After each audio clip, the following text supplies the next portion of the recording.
Happy Tuesday, everybody. It is Tuesday, June 18th, 2024. He's Intern Joe. I'm Mike Yuva. We appreciate you tuning in today for GC Live Talking Tuesday. We are about, I'd say, a month and a half away until fall camp starts up for the Gamecocks 2024 season.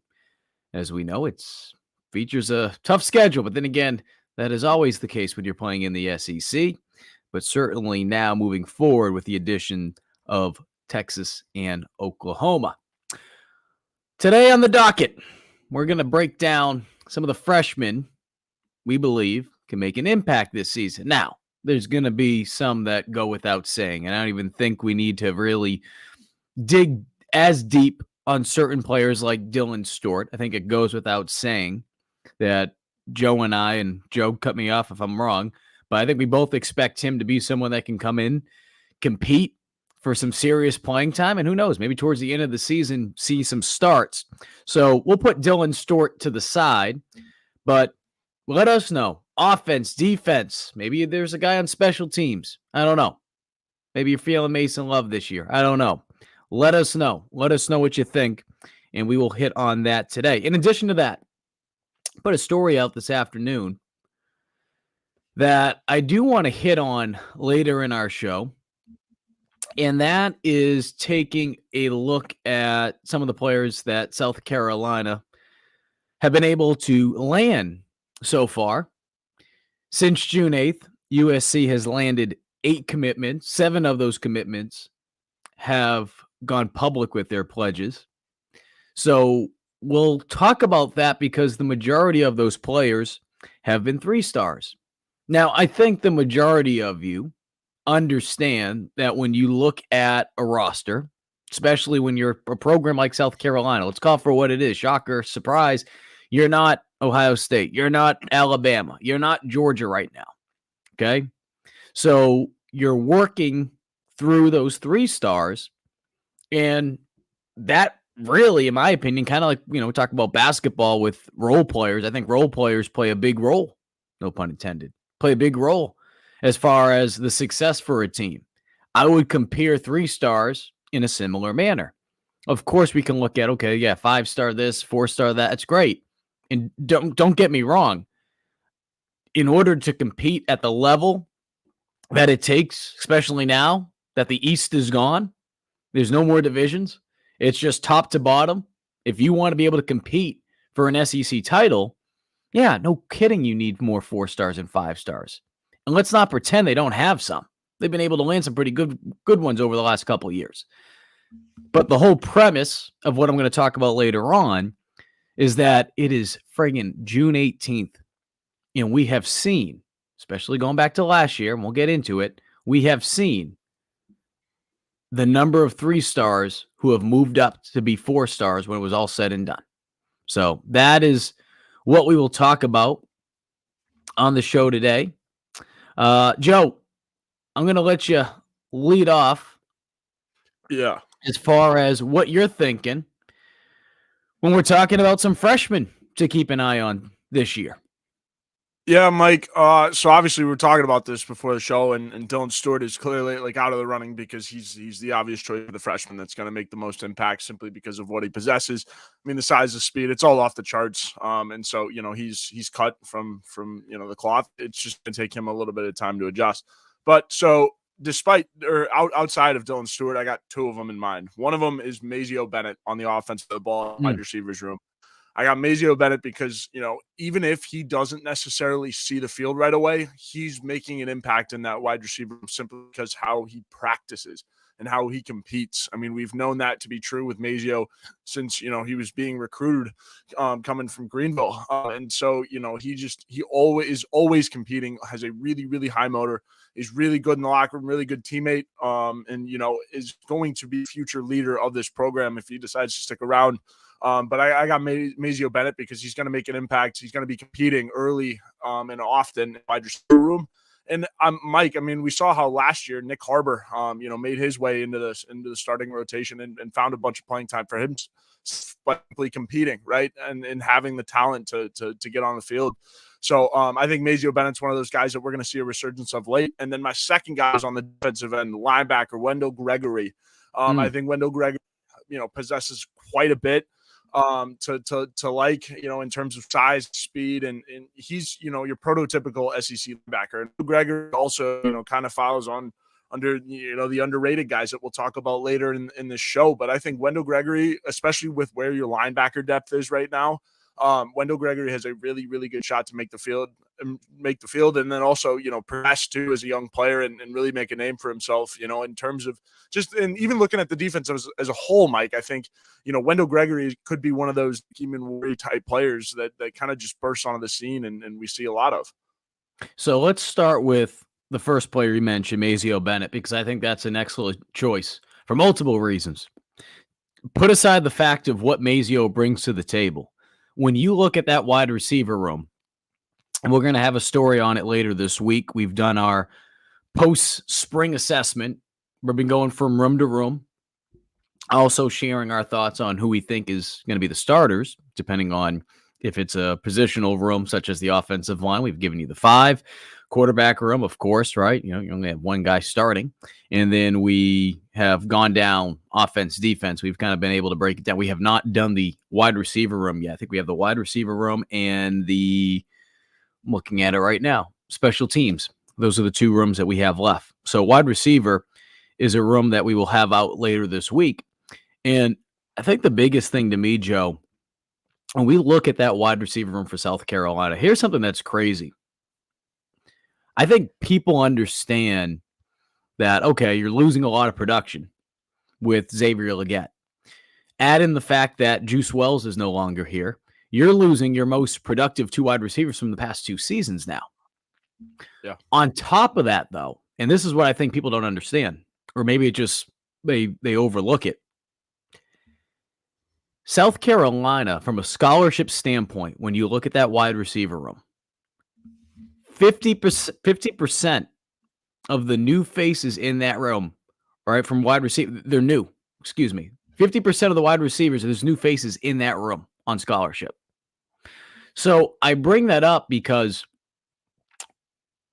Nick Harbor, Luke Doty, those are your 2 most productive wide receivers from a year ago. And that's not to crap on those 2, but you look at it, whether it be from a yardage standpoint, whether it be from a reception standpoint, it wasn't like it's like Xavier or Juice as far as incredible numbers. You're like, whoa. So they're still coming into their own. Luke, of course, God bless him, kind of like Joyner in a sense. He's done everything this team has asked him to do, right? He's played multiple positions. He's hopped around. He's made an impact on special teams. I think he can make a big difference in that wide receiver. When I say big, I'm not talking about Xavier Legette stats. Let's not get it confused here. But his impact as far as being someone that can be those extra eyes of a quarterback on the field for a guy like Lenoris Sellers, I think it could help him out tremendously, especially when you're talking about a young quarterback, because he understands the offense in a way that other wide receivers just aren't going to be able to.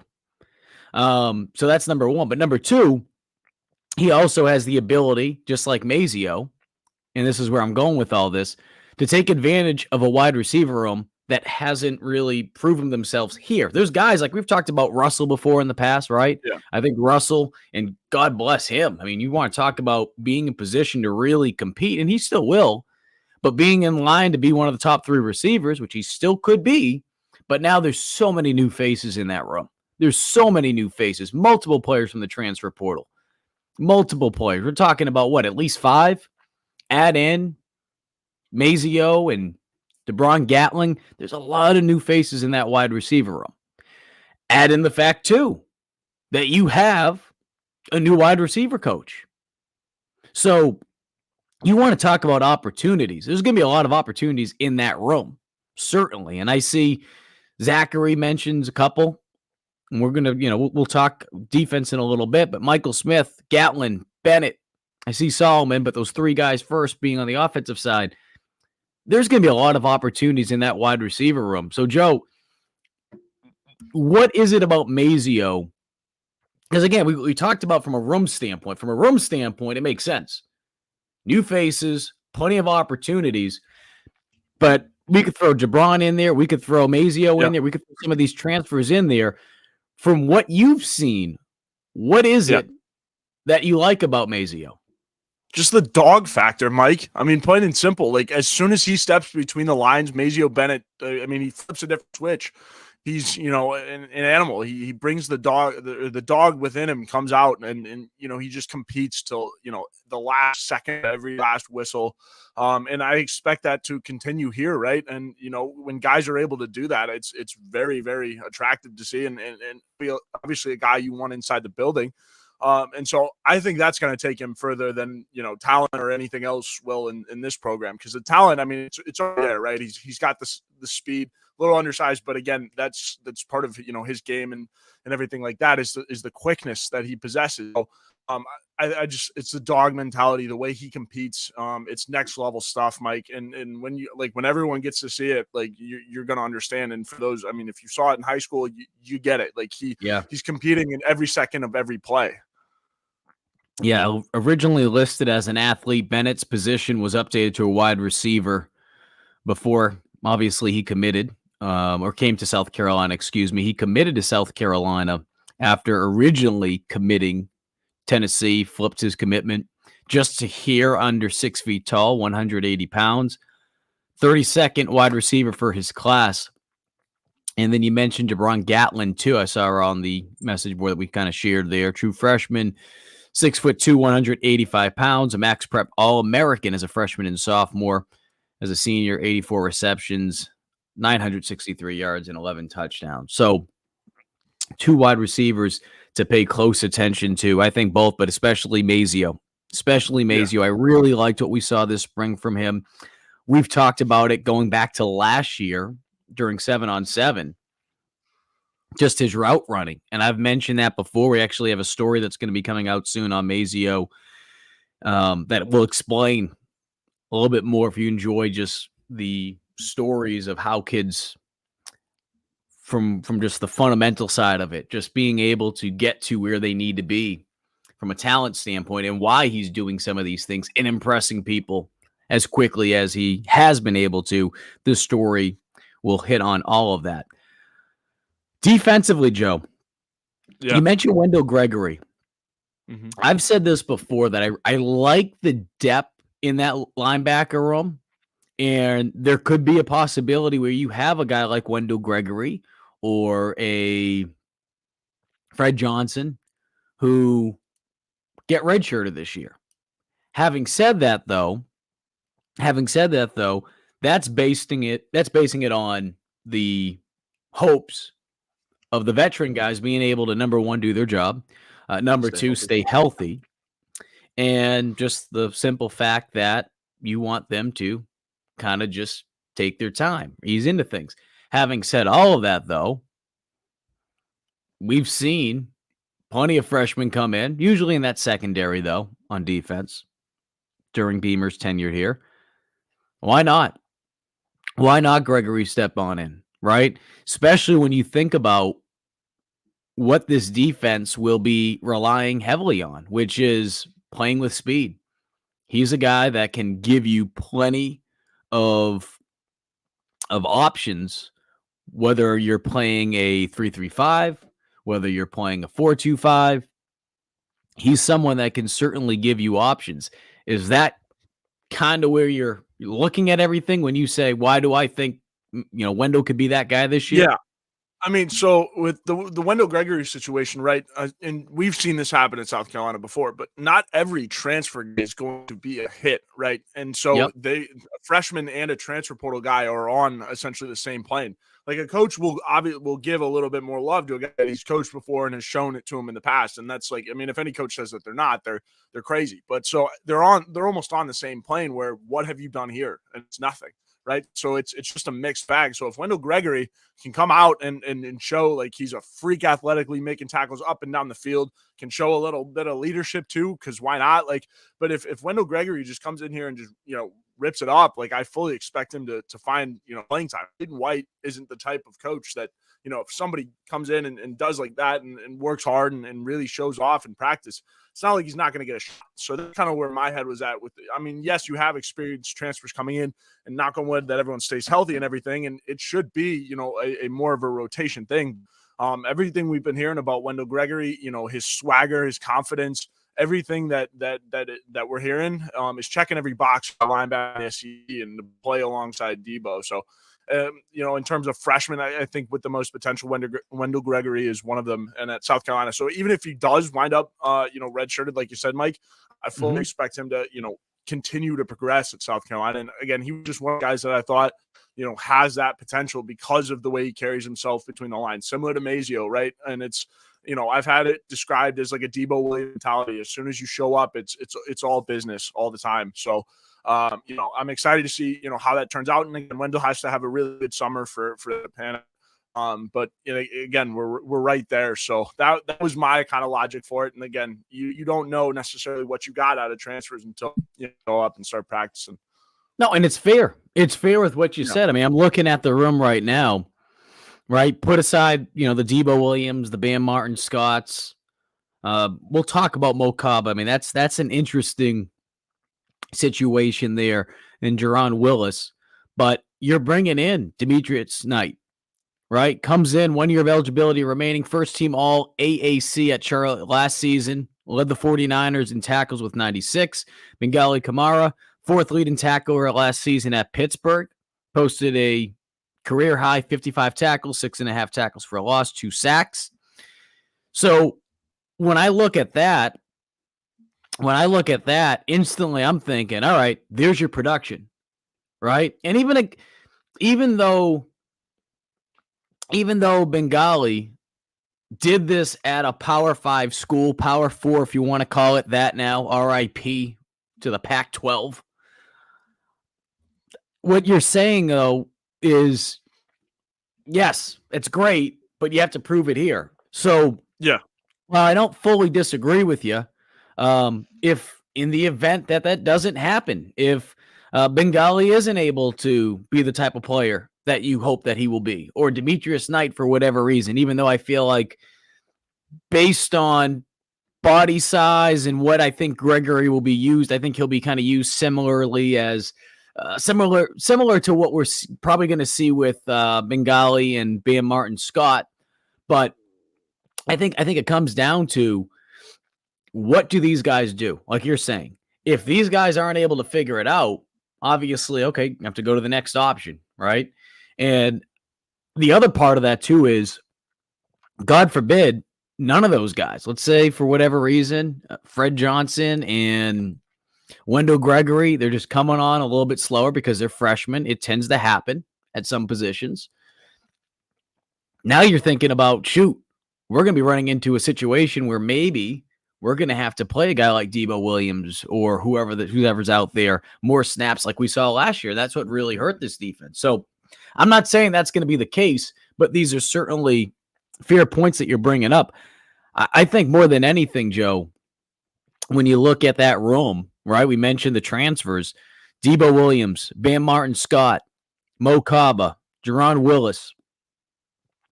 A lot of it to me, in determining whether or not a guy like Wendell Gregory or even Fred Johnson, Gregory, a 4-star, both guys, Johnson and Gregory, 4 stars, but Gregory racked up 56 tackles, 18 tackles for a loss, 7 sacks, 14 QB hurries as a senior.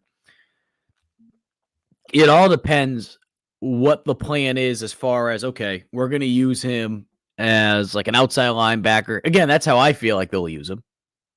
I mean, he's got that speed. He's got the length. And when you look at the fact that you have just an absolute dog in Debo Williams in the middle, that would be probably his quickest way to get on the field. Would you agree with that? Yeah, most definitely. And again, it's a freshman, right? Like this could go either way. And again, I think at linebacker, especially with what we've seen these last couple of years, if there's any, freshmen that could get on the field, I think it's at that room, because you're so stacked up everywhere else, right? Other than Dylan Stewart, the obvious defense end room, because he possesses so much. But out of anybody else, I think it's Wendell Gregory. Yeah. Who do you got?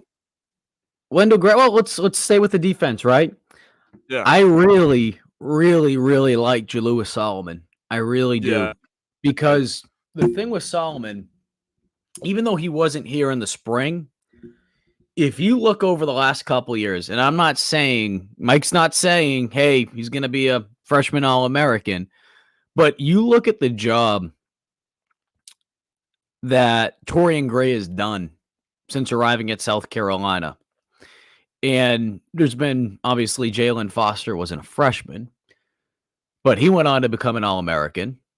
Nick Emanworry, freshman All-American. John Kilgore, last season, freshman All-American.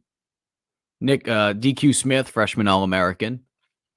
And we've mentioned before, like the Carlins Patels and the guys that they've been able to just teach that nickel spot to. I think the thing with Solomon is, and we've talked about this in the past, he is so lengthy and plays the cornerback position in a physical manner in a way that will allow him to also compete, I feel like, early for special teams play. And if you're making an impact on special teams, that's a great way to be able to make the bus. And if you're making the bus, they're only going to take X amount of players. So making an impact on special teams, certainly, but then you combine that with the fact that he can also help you at corner. He can also, in my opinion, I think they're going to try to cross-train him and have him learn the nickel spot. If he can be able to go out there and pick up that nickel position, and I'm not saying he's going to, because I truly believe Jalen Kilgore is going to be the nickel. I think you're going to have Nick Emanworry at safety. I think you're going to have DQ Smith at safety. I think you'll see Kilgore out there a little bit. Jalen, that is, playing some safety this year. But I think Kilgore proved himself, especially when they needed someone to step up at that nickel spot towards the end of the season, and he started to play it more. I think that's a position we'll see him play a good bit. But having said that, that position in particular, you want to talk about needing depth. You can't just put the same guy at nickel and expect him to play 70 plus snaps, 80 plus snaps, whatever the case may be. You just can't. Not in the SEC. With the amount of running that takes place, you need someone that can go out there. So who's that other guy going to be? I mean, I think Spalding is someone to keep an eye on because he does have experience. Poor guy has been banged up, it feels like, these last couple of years, and just he's trying to do his best to just stay on the field. But I think as the season goes on, I think Solomon is certainly one of those players I could see playing that nickel spot a good bit behind Kilgore, as well as seeing some time at corner. Because look, even though outside of OD Fortune, right? Take OD out of it. Judge Collier, Vakari Swain, those two guys in particular are going to be competing for the number 2 corner spot. And even if those are your top 3 guys, if Solomon's able to come in and not only just challenge those guys and push them, now you're talking about adding another guy into that mix. And I'm not trying to discredit any of the other cornerbacks in that room, but I really like what I've seen on tape from Solomon. And as we mentioned before, the further you are away from the football, typically, you can see younger players get on the field a little bit quicker because it's more about the natural abilities rather than the schematic and the size. And that's not to say that it doesn't help when you have some size to you. Certainly it does. But I think that's why we have seen this over the last couple of years. And add in the fact that they have a really good defensive back coach. If Solomon comes in here, he's going to have to be playing some catch up now, right? Because he wasn't here in the spring. If he's able to come in here and takes the teachings from Gray, gets coached up well, understands things, is able to pick things up quickly. I'm not saying he's going to go out there week 1, week 2, and is going to be seeing, 30, 40 plus snaps instantly. But I can see as the course of the season plays out, I can definitely see Solomon being one of those players who does make a difference week in and week out and can be a real difference maker as a freshman. Yeah, most definitely. I'm glad you brought him up, Mike, because he was a really, really good pickup. Part of the things that Torian Gray and the rest of the coaching staff are doing right when they're recruiting guys like Jalewis Solomon. again, I think, it's going to be huge to have him and, going to develop to be one heck of a player.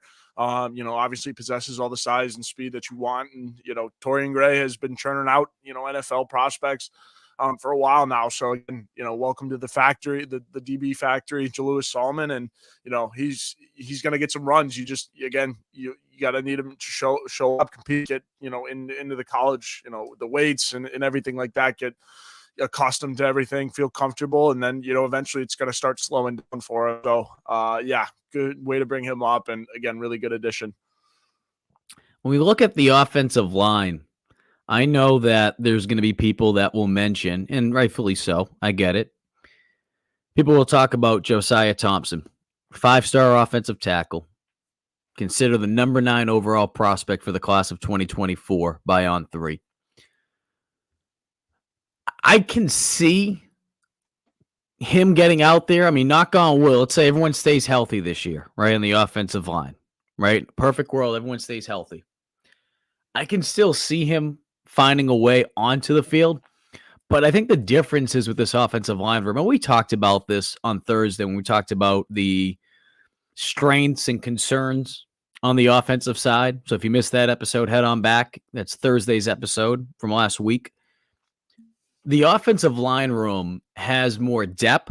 It has more experience. And it also has more versatility. There's a lot of guys who have played multiple positions. And like I said, hopefully this room's able to stay healthy because as we saw last year, notice how quickly things can go south. South Carolina, if their offensive line is able to just stay a half healthier than what we saw last year, they're bowl eligible. You can't tell me otherwise. They're bowl eligible. I mean, they went through what? A baker dozen of injuries, 12, 13, whatever the case may have been. So I think when you look at this offensive line room this year, granted, what does it look like as a unit? We've always talked about that. You can have all the talent in the world, right? You can have all the talent in the world. You can have all the experience, but what does it look like as a unit? I like what it could be. Now the question becomes, where would a guy like Thompson be able to factor in? Would you try to get him out there right away? I don't think so necessarily, especially when you look at some of the guys who are ahead of him. I've seen some people ask, could you see him playing right tackle? I'm sure they'll cross-train him at some point if they haven't already been doing that from this past spring. But to me, with a player like that, he's a left tackle. He's a left tackle. You brought him in here to be a left tackle. And I think ultimately what we'll see down the road is a guy like a Luedecke getting kicked in and playing some guard at some point. I don't know if that will necessarily be this season. You have also on the offensive line, Trevon Baugh, another guy who played a lot last year as a true freshman. 11 games, made 8 starts, freshman All-American. Right now, you're pegging him as being your right guard, I'd say. I've mentioned this before that you're probably going to have Casey Henry, at least heading into fall camp, be your starting right tackle. He was going to be your starter last year. And he was your starter last year. Unfortunately, got hurt on that opening series against North Carolina, which played a role into the musical chairs with the offensive line to go along with Jalen Nichols having his knee injury in spring ball a year ago. Torricelli Simpkins is coming in. He was an FCS All-American. He's been receiving attention at the next level. Vershawn Lee, he can play multiple spots on the offensive line. Kamar Bell, transfer from FAU, who also spent 2 seasons at Auburn. That's a player I've heard a lot about from talking to people inside that building. Because if you told me, okay, who do you think is going to be starting on the offensive line?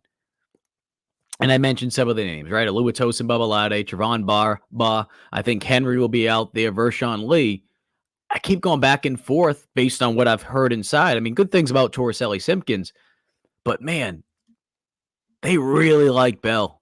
They really like Bell. So I throw that out there, Joe. Where does Thompson factor in as a true freshman? At least, I just don't see it early on. Yeah, I mean, I think when you look at the freshmen on this offensive line, it's going to take some time for these guys to develop.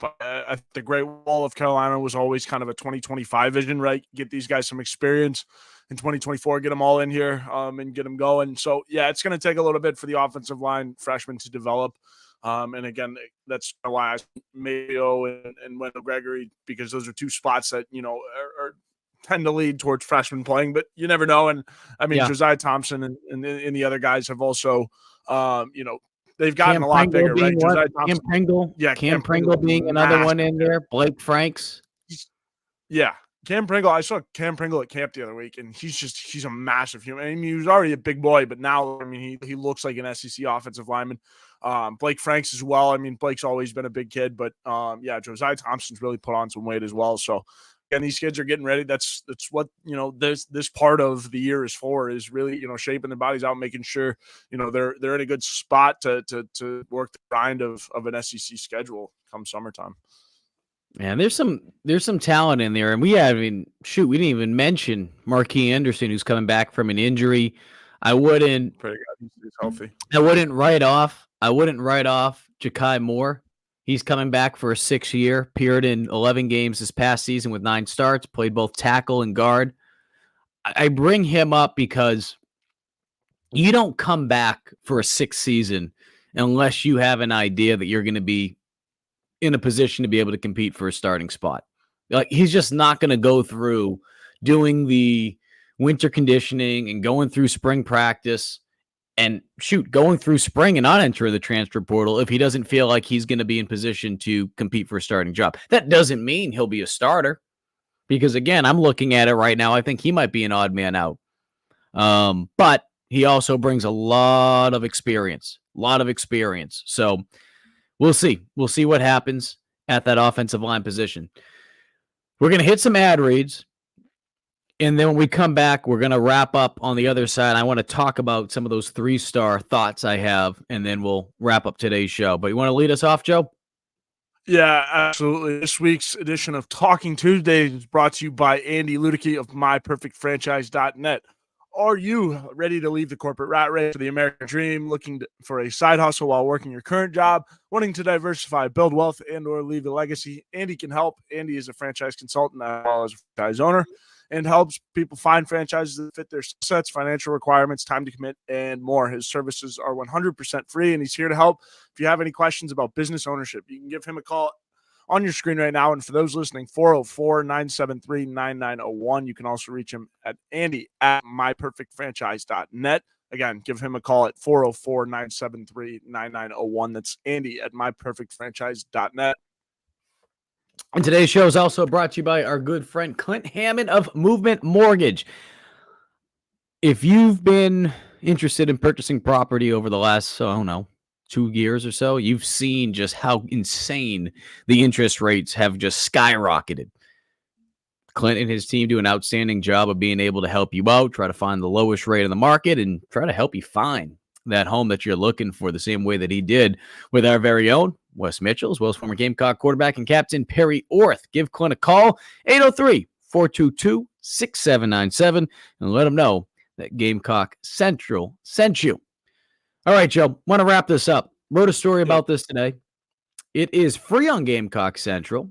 This would be a story that typically I would put behind a paywall, because when we have just our own personal thoughts, that's usually how we do it at Gamecock Central. However, I wanted to make this one free, because if you're not a subscriber to Gamecock Central, you get a little taste of what you're missing out and some of the other additional stuff that comes with being a subscriber. You get an inside look at recruiting, what's going on, some of the insider information that's gathered by our colleagues, Chris Clark, Wes Mitchell. There's been a lot of camps going on this month over at South Carolina. There's been a lot of prospects on campus, and they've been able to catch up with plenty of them.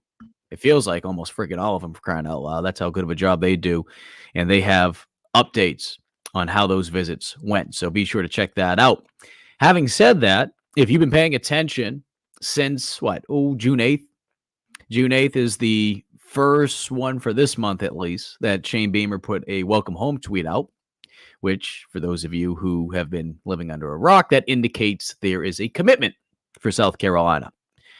Since June 8th, there have been eight commitments for the Gamecocks. 7 of those commits have gone public with their pledges.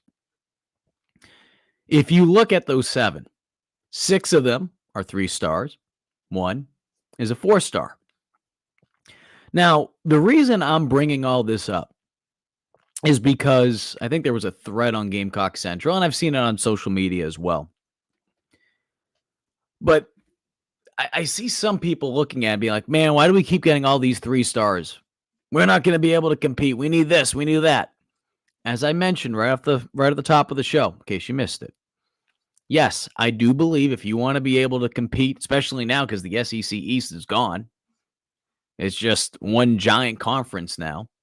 If you want to be competing to be towards the top of the SEC, you certainly need to be able to bring in the 4 and the 5 stars. Let's not act like South Carolina is not bringing in 4 and 5 stars, okay? Especially over the last couple of years. I mean, they're coming off their best recruiting class in terms of being able to bring 5 stars in. They just landed 2 from this past recruiting cycle for the 2024 class, okay? But when you look at it right now, it is June friggin' 18th. June 18th. And I see some people complaining about the number 3 stars they have right now. And I know people don't want to hear the same spiel, the beating of a dead horse. Well, Connor Shaw was a 3-star. You know, going down the list, right? Connor Shaw, he was a 3-star. DJ Swearinger, he was a 3-star. I know. You're tired of hearing that. I get that. I'm not going to do that spiel. You've heard that. You've heard that song and dance. You've seen it. Where I am going with this, though, again, it's June 18th. It was around this time last year, that Fred Johnson and Matthew Fuller committed to South Carolina. Both players at the time were listed as 3-star prospects. And it was the same griping from the peanut gallery. Oh, we go after too many 3-stars. Oh, we're going to get excited about a 3-star. Fast forward a couple months later. What happens with both of those players? They move up to being 4 stars. Not only that, but Fred Johnson finishes being the consensus 15th linebacker in the country for the class of 2024. Fuller moves up to being the 13th running back in the country by On3. So the point being is it is June 18th. Some of the players that we're looking at right now that have committed to South Carolina over the last week and a half, they're going to move up to being 4 stars. It's going to happen. I've mentioned this before. I think there could be a couple players in particular. Anthony Addison being one of them, the Sumter native, an edge player. Only Rivals has him as a 4-star, 6'4", 215 pounds. What I like about him, outside of his just big frame and the ability to move around, he fits what South Carolina is trying to do right now schematically. 3-3-5, mix it in there with the 4-2-5. You can put him in different spots from a technique standpoint. He's playing in the 4. He's playing a 5 technique. He's used to playing in both a 3 and a 4-man front. Another guy I would tell you to keep an eye on who could be moving up in the next couple months. Caleb Williams, defensive tackle, only 24/7 Sports. Currently has the 6'6", 260-pound defensive tackle listed as a 4-star. Monster season last year, 95 tackles, 15 sacks, 25 tackles for a loss, and an interception. That's a D tackle putting up stats like that. So, again, no one is saying that it's just going to be 3 stars, 3 stars, 3 stars, and that's how you're going to win. I get it, okay? But it is June 18th. It is June 18th. We will see some of these guys move up. Offensive linemen, they don't even get friggin' rated as being 5 stars until their senior year.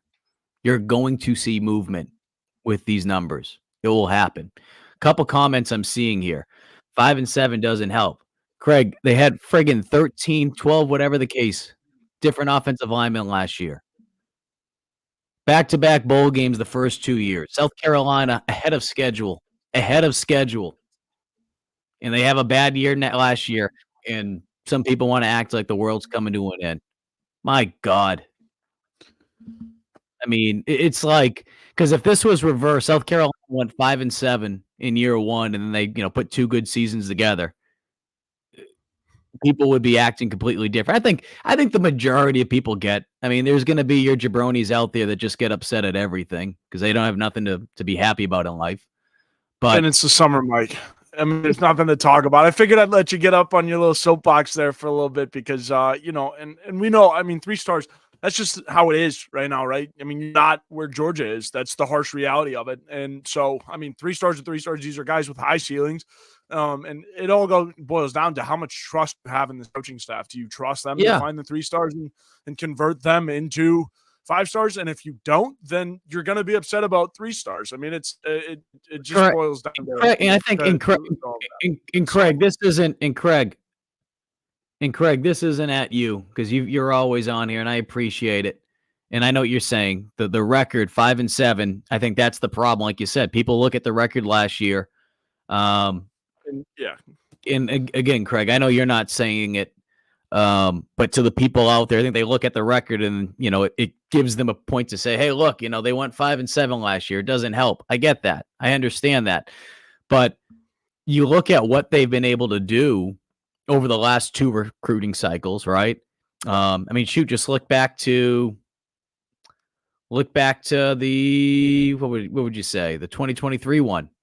I mean, you bring in guys like Nick Harbor. Okay, everyone's going to look at that, but Luedecke, Babalade, Big Tree, and those 2 guys made an impact on the offensive line. Now, certainly in a perfect world, you would have loved your offensive linemen to stay healthy, so you don't have to play those 2 players as quickly as you did.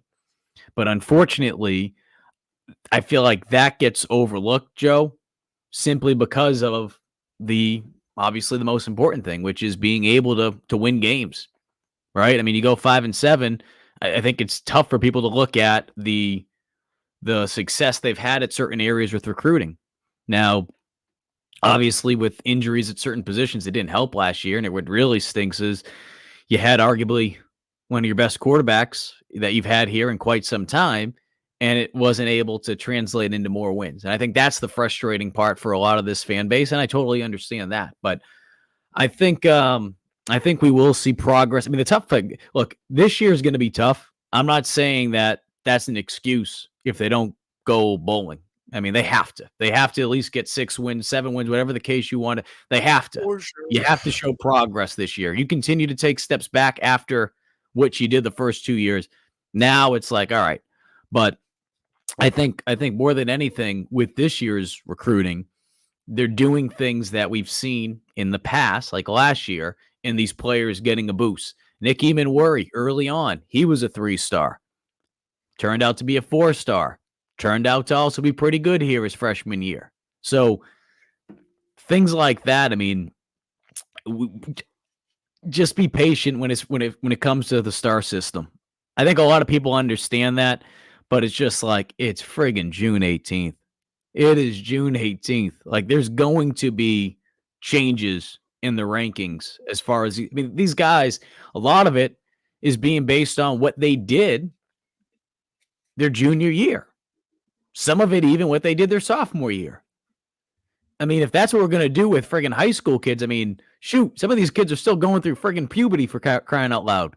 I mean, some of these guys are going to go out there and they're going to grow like 4 inches this year, 5 inches. They're going to put on like 30 pounds, 20 pounds at least in the off season.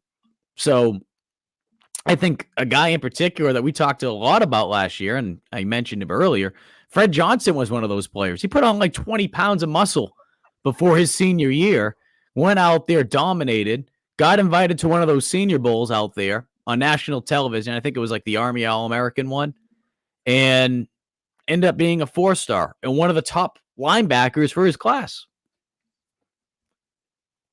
Yeah, most definitely, Mike. I mean, you brought up Fred earlier for sure. Was one of those guys who made the jump, and I think Fred was a 4-star the whole time. I mean, you look at his tape. I Yeah. mean, his tape. I mean, the film just jumps at you. He's freakishly athletic. Was missed throughout the recruiting process, and I don't know if that was a small school thing. And it's hard because there's so many players out there, so hard to get them. I mean, it is one of the things that kind of falls through the process, and obviously everyone does a pretty good job of it, and things happen. At the end of the day, it is what it is for sure. Well, if you missed any of our show, head on over to the Gamecock Central YouTube page where you can watch this show in its entirety for free. Make sure you hit the little bell icon to get notified anytime one of these GC live shows drop, as well as any Gamecock Central videos. Had plenty of interviews last week. All right. New baseball coach introduced Palmineri. We had his press conference up. We had the additional interviews with Monty Lee, Ray Tanner. So you get notified anytime one of those videos get posted as well. Or if you're a podcast listener, head on over to the Gamecock Central Podcast Network, where you can also subscribe for free. And Steven says, a little disappointed, Mike. No Celtics gear today. I'm doing my best because I know this is a Gamecock show. I know not everyone's a Celtics fan down here. So I tried, Steven. I tried to keep it professional today, but go green, go C's, banner 18. And yeah, I'm wearing white. I'm keeping it neutral, Joe. I keep my pro sports takes off the internet for a good reason, or at least I have not been.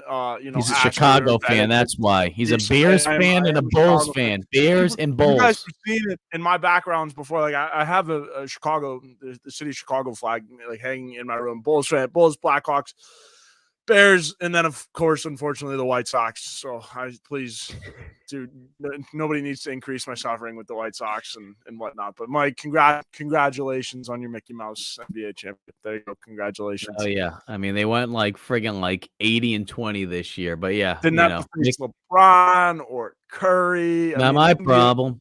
Not my problem. Make it to the finals. The whole series. Make it to the finals. He didn't. I mean, yeah, he didn't make it to the finals. Just walk through it. Yeah, they only dominated the regular season. And not see a formidable opponent on the other side.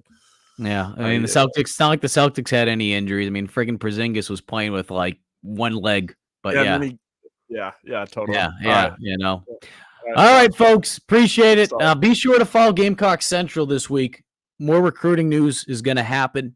We'll wait and see if that 8th welcome home decides to come on out anytime soon to announce his commitment publicly. And be sure to follow everything else going on in the world of Gamecock sports. There's a lot going on from a recruiting standpoint for baseball right now with the coaching change. I think the Gamecocks, I don't know if it's official yet, so I don't want to say it quite yet, but they are in the process of trying to pick up a couple players and hopefully pick up a couple commitments as well. And you'll find all that on Gamecock Central and the MLB Draft.